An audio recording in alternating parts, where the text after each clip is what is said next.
The New Republic outlines Hegseth's prediction that the military may have to mobilize against U.S. citizens in a civil war. That comes from his 2020 book, American Crusade.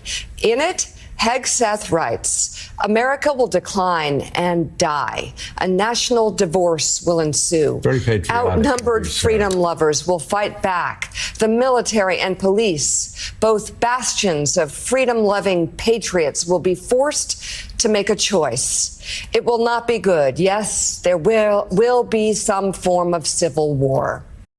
Welcome to the Ken Harbaugh Show. We've got Chris Goldsmith back. He is our resident Nazi hunter. No exaggeration. The guy literally takes down Nazi cells that are more active than ever and tied into this whole Christian nationalist movement, which might have its first Secretary of Defense if Pete Hegseth's nomination goes through. We just ran this clip about Pete Hegseth's book and some of the more alarming passages from it. I'm just going to read one of them, Chris, and would love your reaction. Pete writes, "See you on the battlefield together. With God's help, we will save America." I mean, this is alarming stuff from anybody, much less the person who may control our million-person military when you count all the civilians and the nukes. Mm-hmm. Yeah, Pete Hegseth is someone who has been daydreaming about civil war. He uses the euphemism in his book, the national breakup or the national divorce, right? That's the same language that Marjorie Taylor Greene uses, right? This coded language that is just so plain and obvious about referring to Americans killing other Americans is deeply disturbing. Now, it's one thing when you are, as Pete Hegseth has imagined himself, as the infidel, as the lone rebel, right? But when you become the Secretary of Defense and you have the idea that you are part of a minority that needs to violently defend yourself against the majority of Americans, that is profoundly dangerous. And I really hope that if he has Senate confirmation hearings at all, senators don't waste time talking about his tattoos, because what he has written in his book is so much more clear and dangerous. It is almost a fetishization. And I found the passage where he talks about the guns. He writes, "Our present moment is much like the 11th century. Anybody who knows what he's talking about should be really alarmed by that. We're talking about crusades, right? We don't want to fight, but like our fellow Christians 1,000 years ago, we must arm yourself. Metaphorically, intellectually, physically, our fight is not with guns yet." That's him saying yet. That's not me saying yet. He says our fight is not with guns yet. And he's talking about fellow Americans. Yeah. It is hard a lot of the time, I think, as someone who studies these right-wing ecosystems, to figure out where the line exists between the grift. So he's trying to sell books to Fox News viewers, right? Between the grift and the true belief in things like using violence against Americans. What Pete Hegseth is talking about here is religiously motivated violence, is politically motivated violence that he has a desire to incite. And now, as the potential next Secretary of Defense, he'll be in a position to do it, to provoke this. And the way that this could go down, right? Everything that we're talking about sounds like far away hypotheticals, but the way that this could truly go down is if he is Secretary of Defense, if Tom Homan is Secretary of Homeland Security, and Stephen Miller is the Deputy Secretary for Policy, and they're doing what they've promised to do of mass deportations. The only way that you can find immigrants who are undocumented is to screen everybody, right? The definition of undocumented means there's no paper trail. So that means taking the military and going house to house to house to hunt down undocumented Americans. And if these people think that isn't going to incite violence, they're delusional. In fact, I do think that they're hoping that it incites violence. Yeah, I think that is the failure of imagination that we often warn about. They may understand that completely, and that kind of confrontation is exactly what they want. If what Pete says in his book is to be believed, that kind of violence is what he's looking for. Mm-hmm. Yeah, he uses the word inevitable. It's the same.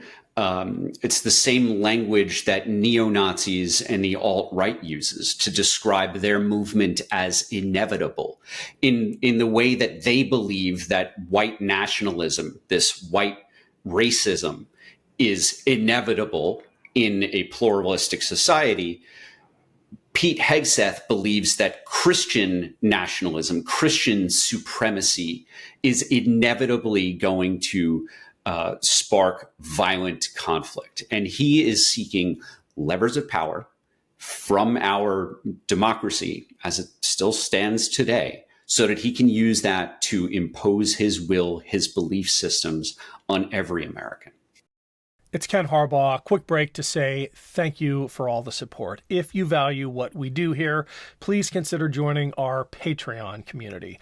The holidays are almost upon us, and if you are still wondering what to get for that hard-to-shop-for person in your life, consider a Patreon gift membership. Every dollar goes back into our work.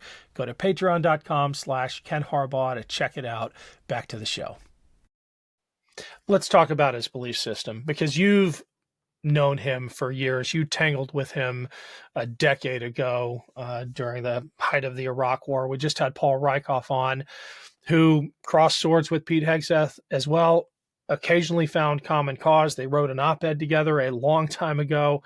So I'm talking to people who've known Pete for a very long time. And what I sometimes hear, and you see this playing out on Capitol Hill right now as he's making nice with some of these Republican senators who he'll need, is that he doesn't actually believe any of this stuff, that he is an opportunist, that he'll say what he has to say, as you pointed out, to sell books to Fox News viewers, or in the case of his private campaigning on Capitol Hill, to get their confirmation votes. I'm not sure that makes me feel any better, that he's that much of a chameleon and that manipulative. But do you have a sense of who the real Pete Hegseth might be? I think the real Pete Hegseth is someone who just really appreciates power. Like J.D. Vance and so many people who knew J.D. Vance so well, they use the word that you just did, chameleon. They describe these guys who, unfortunately, were our brothers in arms once upon a time, who will shift their entire worldview. They will shift their morals, their ethics, their belief systems in order to conform to a rising dominant power. And that in this era is Donald Trump and Trumpism, which is racism, authoritarianism. It is a desire to strip away rights of other Americans. So who's the real Pete Hegseth? The real Pete Hegseth is someone who follows the power wherever it goes. And it doesn't make him any less dangerous, right? Even if the tattoos are tongue-in-cheek or whatever, or even if his more provocative statements like, we're not using the guns yet, in his book is a bid to make the New York Times bestseller list, that kind of ambition and pursuit of power should reassure us. Yeah, I think that what makes him and J.D. Vance so dangerous is that they have a lot in common with Donald Trump, and that is that they have no core beliefs that they're ever going to hold on to. So it makes opposing them, anticipating their actions, extremely difficult. I mean, we can draw up scenarios. You and I have worked on scenario planning and wargaming together, right? And we have to be so imaginative. We have to think outside of the box, because these people aren't tethered to anything.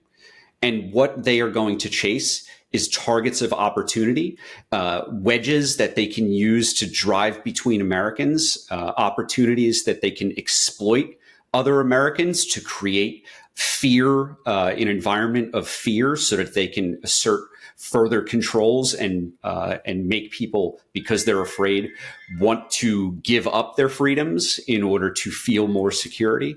These people have all of the hallmarks of the world's most infamous fascist leaders. Yeah. One thing we haven't talked about with respect to Hegseth is his lack of qualifications. I think you're right to focus on his, not just his character flaws, but his menacing attitude towards American democracy and his fellow Americans. But we had Senator Duckworth on, and she made a pretty strong case that so far as the Senate and the confirmation hearings are concerned, the most salient argument for average Americans is going to be that this guy has never led an organization remotely close to the Department of Defense. The most people he's ever led was a platoon in Iraq, and God bless him for serving his country, right? We appreciate his service, but you cannot give someone with that lack of experience the Department of Defense. I agree with you, and I agree with Senator Duckworth, but where I disagree with Senator Duckworth is that the vast majority of Americans are sympathetic to the message that you shouldn't put an unprepared person in a high office. We've seen them do it with Donald Trump several times, right? He lost 2020 by a narrow margin, right? There are 70 plus million Americans who are impervious to the idea that an unqualified person should not be in charge of the nukes.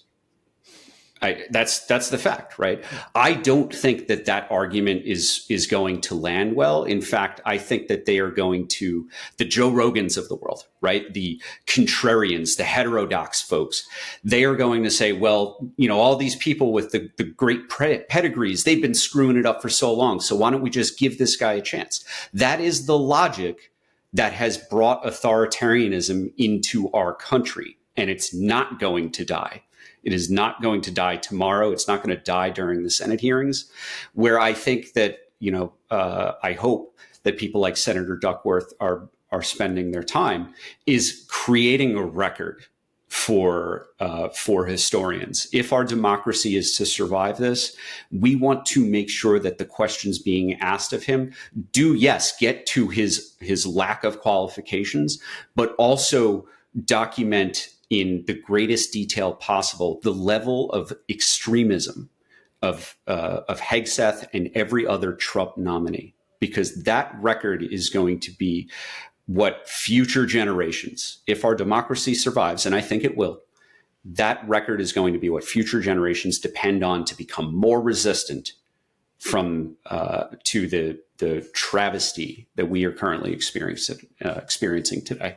Well, Kris, that is an ominous recommendation, because it suggests that we may just have to endure, at least for the next 4 years, hopefully no longer, people like Pete Hegseth and RFK Jr. and Stephen Miller, and leave it to our successors to help figure out the mess and fix it. Thank you, as always, for your insight. We'll talk again soon. Thank you, Ken.